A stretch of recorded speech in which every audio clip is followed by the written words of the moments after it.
পুরুলিয়া থানায় অভিযোগও দায়ের হয়েছে। অভিযোগ জানিয়েছেন সেখানকার প্রাক্তন কংগ্রেস বিধায়ক আলী ইমরান রামজ।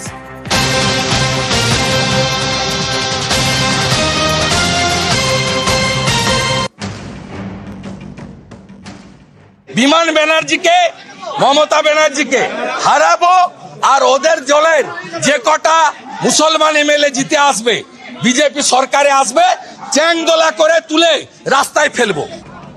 মঙ্গলবার বিধানসভার গেটের বাইরে দাঁড়িয়ে হুমকি, টার্গেট তৃণমূলের সংখ্যালঘু বিধায়করা।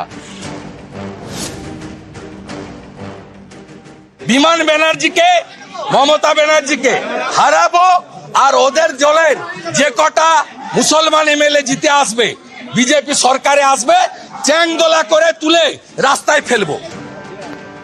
বিরোধী দলনেতার এই মন্তব্য ঘিরে বুধবার উত্তপ্ত হয়ে ওঠে বিধানসভা। নিন্দা প্রস্তাব আনে তৃণমূল। এ নিয়ে তুমুল হট্টগোল।